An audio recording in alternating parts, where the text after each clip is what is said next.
what, as per you, Mr. Daruwala, what will be the impact on power sector with likely increase in the APM gas price from $4.2 per MMBTU?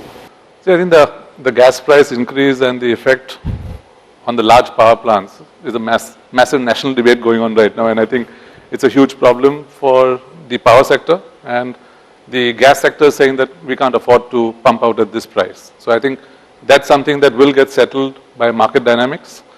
I've got a very strong view here on actually the policy which can substantially benefit the entire country. Now, this is on the utilization of the gas. If you see that the large power plants which are 500,000, 4,000, which they're looking at putting up on gas, they have a total efficiency of about 49% is the total electrical efficiency you'll get. What's the option? You want to use gas for power. The other option is that if you see globally, they've got distributed power is a massive model. So here you've got a situation where a lot of things are beneficial. One is that your entire load of the plant, the electrical demand will come down by 20% because you're actually cooling using waste heat. So the electricity demand is coming down. You've got a situation where you're not putting any load on the grid. You've got direct gas power, you're generating it yourself. The costs are much lower than doing it centrally and then transmitting it all over the country because of your transmission distribution efficiency of the system.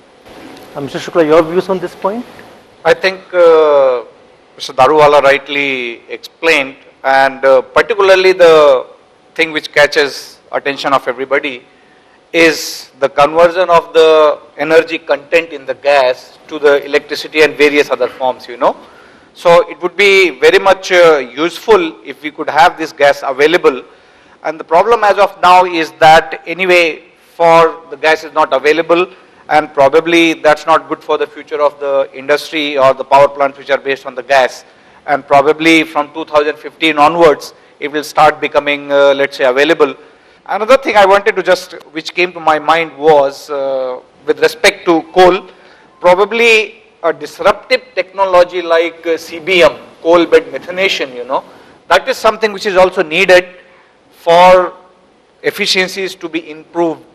I mean, rather than the incremental efficiency improvement, I'm talking about the rapid or let's say very, very disruptive kind of efficiency improvement by bringing into the CBM technology into the country.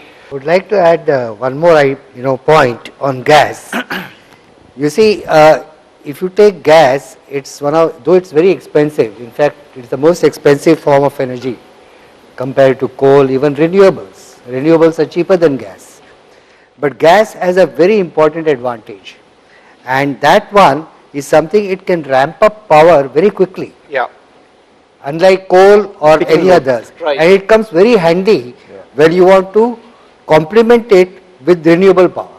So my next question is to Mr. Shukla. As per you, what role does a storage system play in making solar and wind plants to be more responsive to the grid? Talking about solar, basically what we see, like we have the two technologies, solar photovoltaics and solar thermal. And right now, for solar thermal, the case is very well established. It's very easy to store the energy in the form of heat, either with the use of molten salt or with the use of HDF itself. So there is a possibility of storing the heat. Though on the photovoltaics, you would need a lot of batteries or the huge sets to store this electrical energy. And I think a lot of research and development is going on that.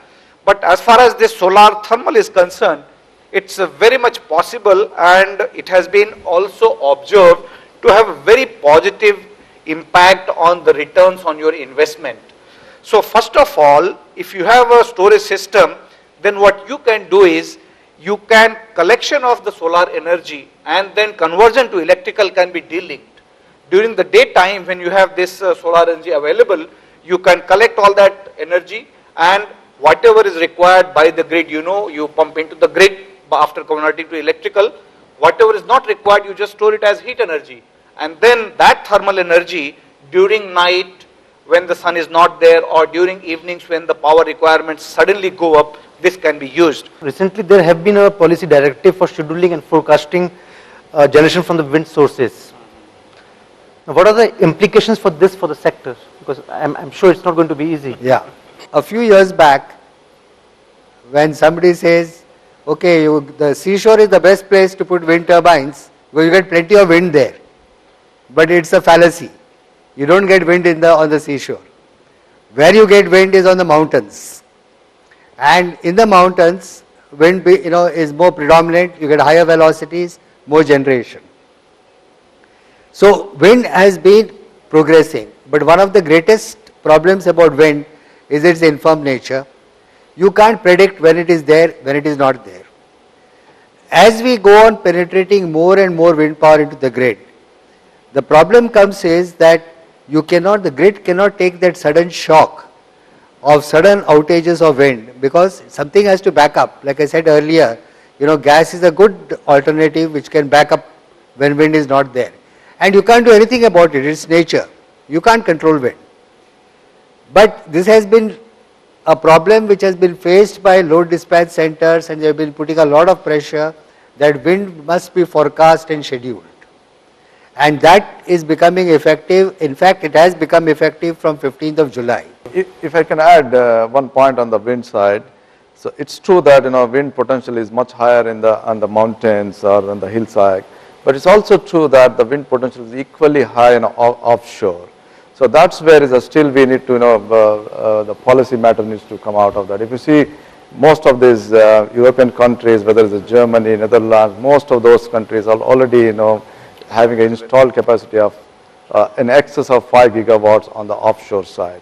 The challenge there is to how to bring the offshore power back to the shore and then do that. That's where the new technologies will come into picture, HVDC and other things.